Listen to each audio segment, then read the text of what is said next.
Ketika Tuhan Yesus ada di muka bumi, Dia dicobai dalam segala hal. Dia juga merasakan sakit saat menderita. Dia merasakan kepedihan saat disalahpahami. Dia mengalami banyak penderitaan dan berbagai penganiayaan. Ketika Tuhan mengalami cobaan ini, Dia merasakan apa yang kita rasakan, sehingga Dia dapat bersimpati atas kelemahan kita. Tuhan bersimpati atas kelemahan manusia, tetapi Dia tidak pernah bersimpati terhadap dosa. Tuhan dicobai seperti kita, tetapi Dia tidak jatuh dalam dosa. Tuhan tidak pernah mengatakan bahwa Dia mengampuni karena bersimpati terhadap dosa kita. Tuhan bersimpati terhadap kelemahan daging manusia. Kelemahan daging manusia adalah kelemahan yang ada di dalam jiwa kita. Ketika kita menderita di dalam daging, jiwa kita merasakan kondisi yang tidak nyaman. Tuhan bersimpati terhadap hal ini. Bagi Tuhan, bersimpati berarti Dia turut merasakan apa yang kita rasakan. Seringkali kita dapat menolong orang lain, tetapi kita tidak dapat bersimpati terhadap mereka. Kita tidak dapat merasakan apa yang diderita orang lain. Ketika kita melihat orang yang membutuhkan, kita dapat memberi pertolongan materi, tetapi kita tidak dapat merasakan penderitaan yang ada dalam hidup mereka. Ketika kita melihat seseorang yang sakit, kita dapat memberikan makanan, pakaian, dan melayani mereka. Tetapi kita tidak dapat merasakan rasa sakit mereka. Secara luaran, ada kemurahan hati, tetapi jauh di dalam hati tidak ada simpati. Hal ini berarti kita tidak dapat merasakan apa yang dirasakan oleh orang lain. Tuhan kita adalah Tuhan yang penuh anugerah. Dia juga Tuhan yang penuh simpati. Matius 11 ayat 19 memberikan sebuah sebutan untuk Tuhan kita, yaitu sahabat orang berdosa. Tuhan bukan hanya juru selamat orang berdosa, Dia juga sahabat orang berdosa. Juru selamat berbicara mengenai penebusannya terhadap orang berdosa, dan sahabat berbicara tentang komunikasi dengan orang berdosa. Dia merasakan semua kepedihan dan penderitaan orang berdosa. Kita patut bersyukur karena Tuhan Yesus bukan hanya juru selamat, tetapi Dia juga sahabat. Di sini kita dapat melihat sedikit dari kekayaan kemuliaan-Nya. Terkadang kita menemui kesulitan. Terkadang kita juga merasa sendirian.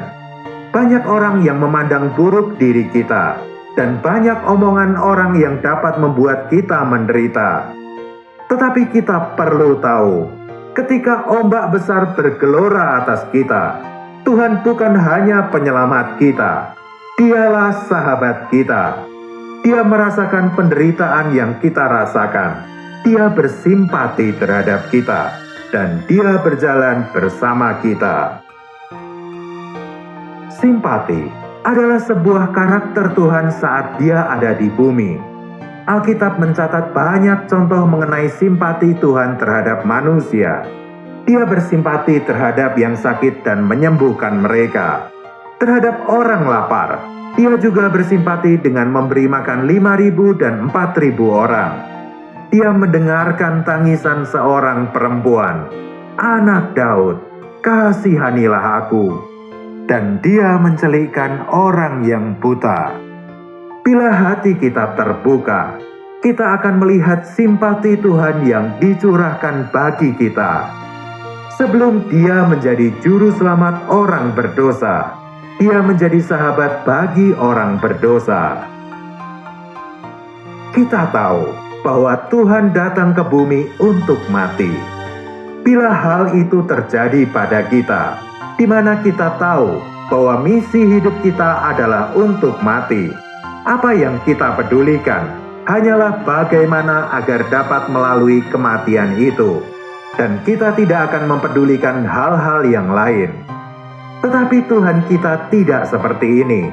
Sekalipun salib ada di depannya, saat dia berjalan menuju kematian, dia bersimpati terhadap mereka yang ditemuinya dan mereka yang memerlukan dia. Dia adalah Tuhan yang penuh kasih. Ada 3 hal yang diperlukan untuk dapat bersimpati terhadap orang lain. Yang pertama adalah pengalaman. Untuk dapat bersimpati terhadap orang lain, kita perlu mengalami. Bila kita tidak pernah sakit, bagaimana kita dapat bersimpati terhadap orang sakit? Bila kita tidak pernah mengalami penderitaan, kita tidak akan dapat turut merasakan penderitaan orang. Itulah sebabnya kita tidak dapat bersimpati terhadap orang lain. Pengalaman diperlukan untuk dapat bersimpati terhadap orang lain. Mengapa Tuhan kita tidak turun dari surga dalam wujud yang telah dewasa? Mengapa dia tidak disalibkan 3 hari setelah dia lahir, agar karya penebusannya lekas selesai? Alasan Tuhan bersedia untuk berada di bawah keterbatasan dan penderitaan adalah karena dia ingin bersimpati terhadap kita, sehingga dia mengetahui prinsip-prinsip kehidupan manusia.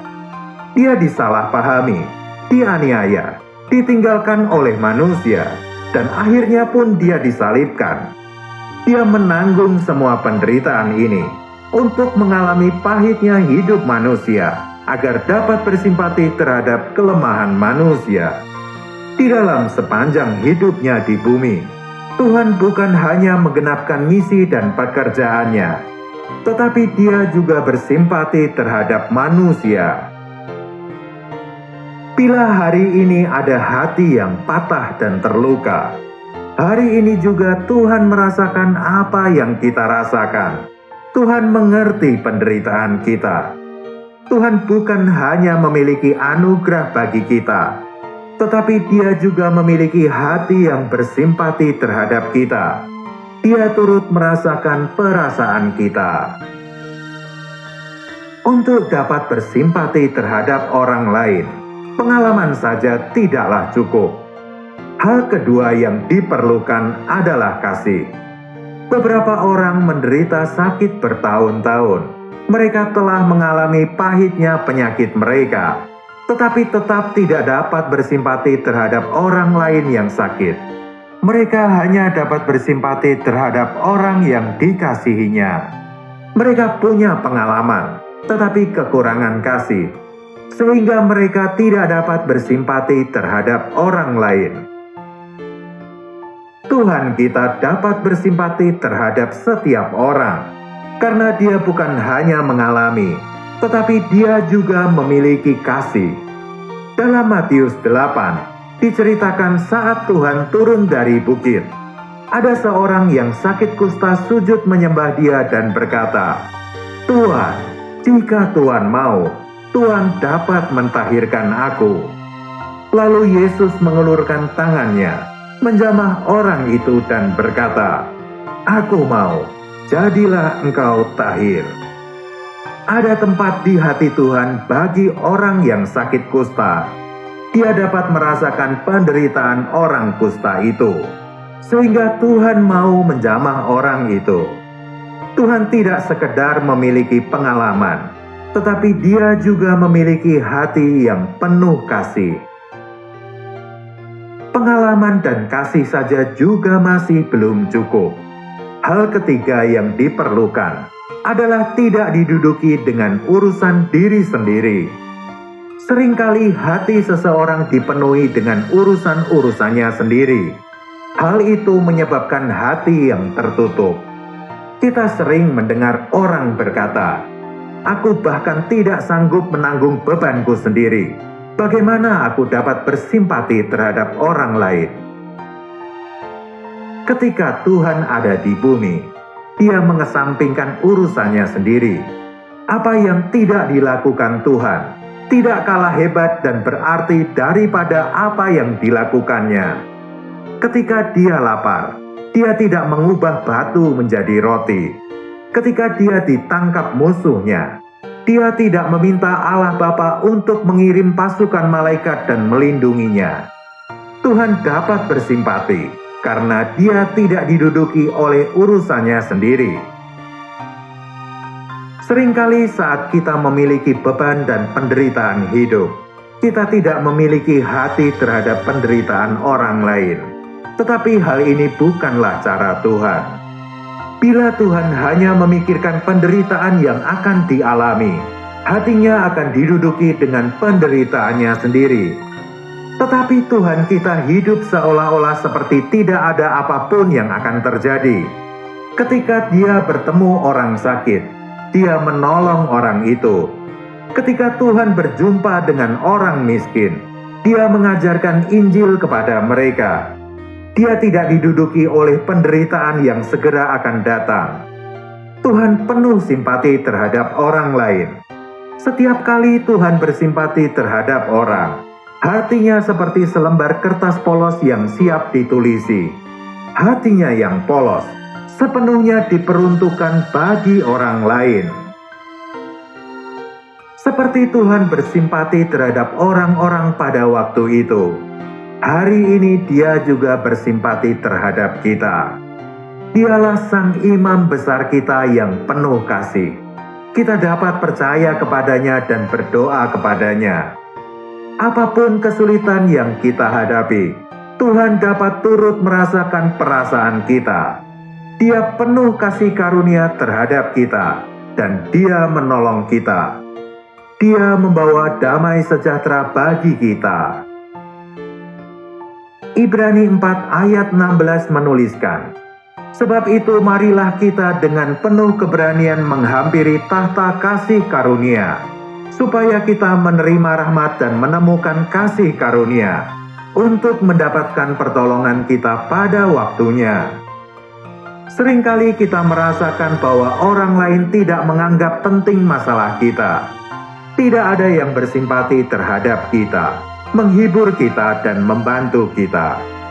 Saat seperti ini, kita tentu merasakan betapa berat beban dan penderitaan kita. Tetapi ada seseorang di surga yang mempedulikan kita. Kita dapat dengan penuh keberanian datang kepada tahta kasih karunia dan memohon kepadanya. Di surga ada seseorang yang bersimpati dan berbelas kasihan terhadap kita. Dia merasakan beban kita, dan Dia akan membuat beban kita ringan. Kadang teman kita di dunia dapat meringankan beban kita, tetapi sahabat kita yang di surga, Dia selalu bersedia menanggung beban kita. Dia tidak hanya menanggung beban kita di dalam perasaan, tetapi di dalam kenyataannya juga. Dialah Tuhan yang penuh simpati dan penuh berkat. Seolah-olah kita adalah satu-satunya yang Dia kasihi, sehingga Dia hanya peduli terhadap kita. Puji Tuhan, kita punya Tuhan yang seperti ini. Tuhan yang penuh simpati, penuh kasih, dan penuh anugerah kepada kita. Tuhan mengasihi kita.